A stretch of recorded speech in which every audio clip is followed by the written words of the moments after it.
తాకట్టులో ఉన్న బంగారాన్ని విడిపించి ఆ రోజు ఆన్లైన్ రేటుకే మేము కొంటాం. Sharma gold company.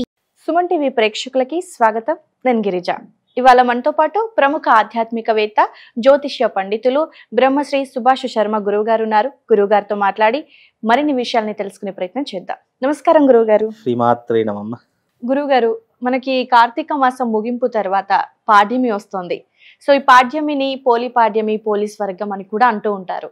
అసలు ఏంటి గురువుగారు ఈ పోలి పాడ్యం యొక్క విశిష్టత, ఆ స్టోరీ ఏంటి గురువుగారు, వివరిస్తారా? తప్పకుండా తెలియజేస్తానమ్మా. ముందుగా ప్రేక్షకులందరికీ శ్రీమాత్రే నమః, శ్రీ గురుభ్యో నమః. నమో దేవ్యై మహాదేవ్యై శివాయై సతతం నమః. నమ ప్రకృత్యై భద్రాయై నిహితాం ప్రణతాస్మిత. పొలిపాడ్యమి అమావాస్య తర్వాత వచ్చేటటువంటి పేరు పొలిపాడ్యమి అని పేరు. అయితే దీనికి పోలీస్ వర్గం అని కూడా అంటూ ఉంటారు. అయితే ఈ యొక్క రోజున ఏం ఆచరించాలి, ఈ రోజును ఎలా వినియోగించుకోవాలో తొలుత చెప్పి దాని తర్వాత దాని యొక్క స్టోరీ చెప్తాను. ఈ పొలిపాడ్యమి రోజున ప్రతి ఒక్క గృహిణి, ప్రతి ఒక్క సభ్యులందరూ కూడా ఏం చెయ్యాలి అని అంటే కనుక ఆ రోజున ఉదయాన్నే లేచి స్నానం ఆచరించాలి. స్నానం ఆచరించిన తర్వాత చక్కగా కోనేరు కానివ్వండి, నదీ తీర ప్రవాహ ప్రాంతం కానివ్వండి, లేదు అంటే కాలువ కానివ్వండి, పారేటటువంటి నీటి సెలయేరు ఎక్కడైతే ఉంటుందో ఆ యొక్క ప్రదేశమునందు ఈ యొక్క మహిళలు, గృహిణులు ఎవరైతే ముత్తైదులు సువాసనలు ఉంటారో ప్రతి ఒక్కరూ కూడా ఆ రోజున అరటి డొప్ప తీసుకొని ఆ అరటి డొప్పలో దీపాలు వెలిగించి ఆ పారేటటువంటి నీటిలో 3 సార్లు ఆ దీపాన్ని వదిలివేయడం ద్వారా వాళ్లకు ఆయుష్ పెరగడంతో పాటు ఇంట్లో ఉన్నటువంటి వారి యొక్క పోరు తగ్గిపోతుంది అని చెప్పేసి శాస్త్రవచనం. పూర్వకాలంలో ఒక ఇంట్లో 3 కోడళ్ళు ఉండేటటువంటి వారు, తోటి కోడళ్ళు. అందులో ఒక కోడలి పేరు పోలి అని పేరు. అయితే ఆమె ఆ యొక్క ఇంటి యందు అనేక కష్టాలు పడుతూ ఉండేటటువంటిది. అయితే అంటే అత్తగారి పోరు, ఆడబిడ్డల పోరు, తోటి కోడల పోరు, ఇలా అనేక రకాల పోరు పడుతూ ఉంటుంది. అలా పోరును పడుతున్నటువంటి సమయంలో దాని నుంచి బయటపడడానికి ఏం చేస్తే బాగుంటుంది, ఏ రకమైనటువంటి పద్ధతి ఆచరిస్తే బాగుంటుంది అనేటటువంటి అంశాలన్నీ కూడా అందులో తెలియజేయడం జరిగింది.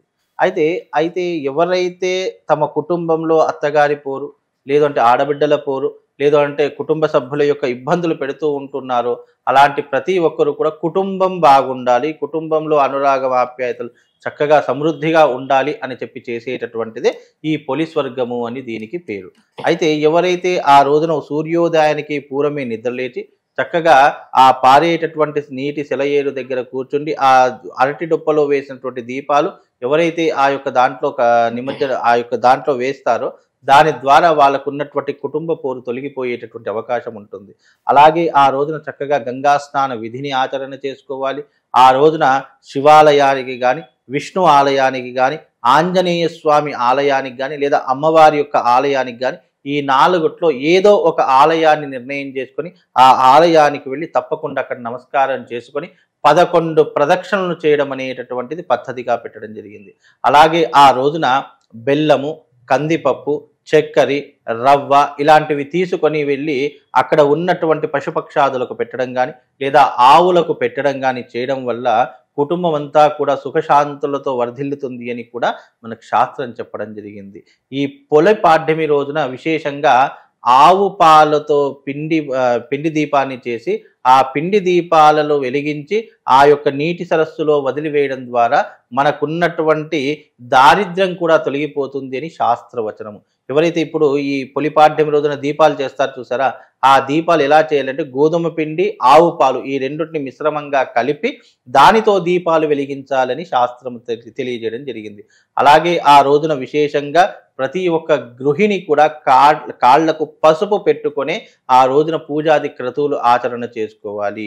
ఇంకోటి ఏంటంటే అమావాస్య అయిపోయిన తర్వాత మార్గశిర మాసంలో అడుగు పెట్టేటటువంటి సమయం కాబట్టి ఇదంతా కూడా మార్గశిర మాసం దేనికి ప్రత్యేకత అంటే ఇప్పుడు కార్తీక మాసము శివారాధనకు, విష్ణు ఆరాధనకు ప్రత్యేకమని చెప్పడం జరిగింది. ఈ మార్గశిర మాసము శ్రీకృష్ణుడి యొక్క ఆరాధనకు, కృష్ణుడి యొక్క తత్వాన్ని అర్థం చేసుకోవడానికి ఈ యొక్క మార్గశిర మాసం చాలా విశేషమైనదని శాస్త్రం.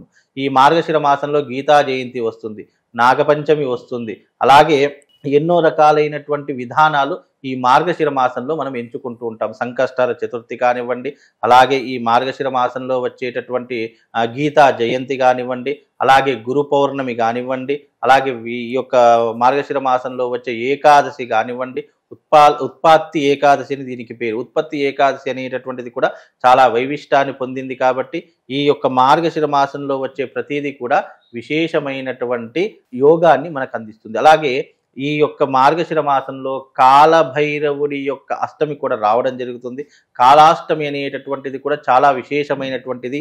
మనకు జీవితాన్ని ఉద్ధరింపజేసుకోవడానికి కూడా ఈ మార్గశిర మాసం ఉపయోగపడుతుంది. అలాగే మార్గశిర మాసంలో మొట్టమొదటి రోజు దేంతో ప్రారంభమవుతుంది? పొలిపాడ్యమితో ప్రారంభమవుతుంది. ఇంట్లో సుఖ సంతోషాలు ఉండాలన్నా, ఆయురారోగ్య ఐశ్వర్యాదులున్నా ప్రతి ఒక్క గృహిణి ఈ అమావాస్య అయిపోయిన తర్వాత ఈ పాడ్యమి రోజున ఇది ఎక్కువగా ఆంధ్ర సైడ్ ప్రాంతాల్లో చేస్తారు. మన తెలంగాణ అంతగా కనిపించదు కానీ ఆంధ్ర సైడ్లో మాత్రం చాలా విపరీతంగా చేస్తూ ఉంటారు. దీనిని ఆచరించడం వల్ల కుటుంబంలో ఉన్నటువంటి కలతలు దూరం అయిపోవడానికి, చాలా మంది కుటుంబంలో ఏదో ఒక ఇబ్బందులు ఉంటాయి. అత్తగారి తరఫు, ఆడబిడ్డ తరఫు, ఏదో ఒక తరఫు నుంచి ఇబ్బందులు ఉంటూనే ఉంటాయి. అలాంటి ఇబ్బందులు తొలగిపోవడానికి ఈ పోలిపాడ్యం అనేటటువంటిది చేస్తారు. అప్పట్లో పొలి అనేటటువంటి ఒక గృహిణి చేసింది కాబట్టి, అందుకే ఈ పాడ్యమి రోజున నిర్వహించింది కాబట్టి దీనికి ఆ పేరే వచ్చింది, పొలిపాడ్యమి అని చెప్తూ ఉంటారు. నిజానికి అమావాస్య అయిపోతుంది పాడ్యమి. పొలిపాడ్యం అనేటటువంటి ఆ పొలి అనేటటువంటి స్త్రీ గృహిణి ఈ యొక్క వ్రతాన్ని ఆచరించింది, ఈ రకమైనటువంటి పద్ధతిని ఆచరించింది కాబట్టే దీనికి పొలిపాడ్యం అని పేరు. ఆ రోజున చక్కగా ఈ విధమైనటువంటి పద్ధతులను ఆచరించుకోండి.